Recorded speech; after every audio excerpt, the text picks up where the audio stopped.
Le 4 août dernier, Calvin Harris est devenu papa d'un petit Micah. La naissance de son fils a fait polémique dans le monde entier, après que le DJ a révélé manger le placenta de sa compagne. Après le tollé, il préfère alors que la polémique du placenta n'est pas encore clôturée, Calvin Harris passe outre. Sur Instagram, alors qu'il est papa depuis seulement 3 jours, le DJ est parti loin de sa femme et de son bébé.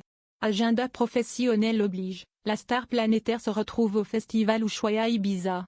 L'occasion de partager la scène avec d'autres stars comme notamment David. En effet, si le DJ français le plus populaire au monde n'est pas prévu dans le calendrier du mois d'août d'Ushuaïa Ibiza, il n'en reste pas moins présent sur l'événement.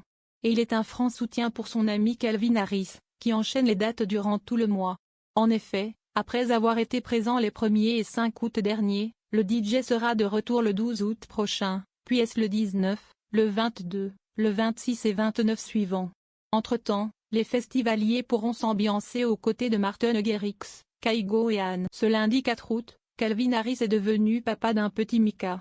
Marié à l'animatrice de télévision britannique Vic Hope depuis bientôt 2 ans, l'ex de Taylor Swift et de Rita Ora a surpris en partageant des photos du placenta de son épouse. Adepte de la placentophagie comme Kim Kardashian, le chanteur et producteur a surpris en découpant le placenta en plusieurs morceaux qu'il a ensuite fait cuire à la vapeur. Une fois cuits, ils ont été broyés et transformés en gel. Ces photos, jugées répugnantes par beaucoup d'internautes, ont relancé le débat sur la placentophagie. Cette habitude alimentaire est de plus en plus en vogue mais reste taboue. Les études scientifiques ne parviennent pas à démontrer de véritables bienfaits pour l'organisme.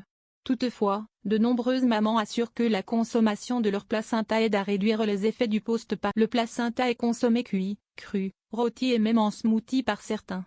Mais à l'heure actuelle, la démocratisation de cette pratique inquiète le corps médical et scientifique.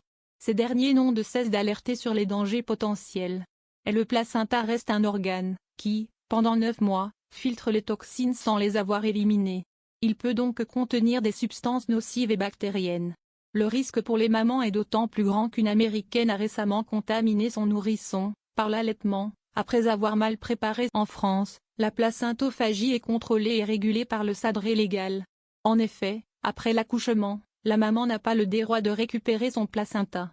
Comme le dispose le Code de santé publique, le prélèvement de cellules placentaires ou ombilicales ne peut répondre qu'à des fins scientifiques ou thérapeutiques. Mais aux États-Unis par exemple, l'encadrement n'existe pas.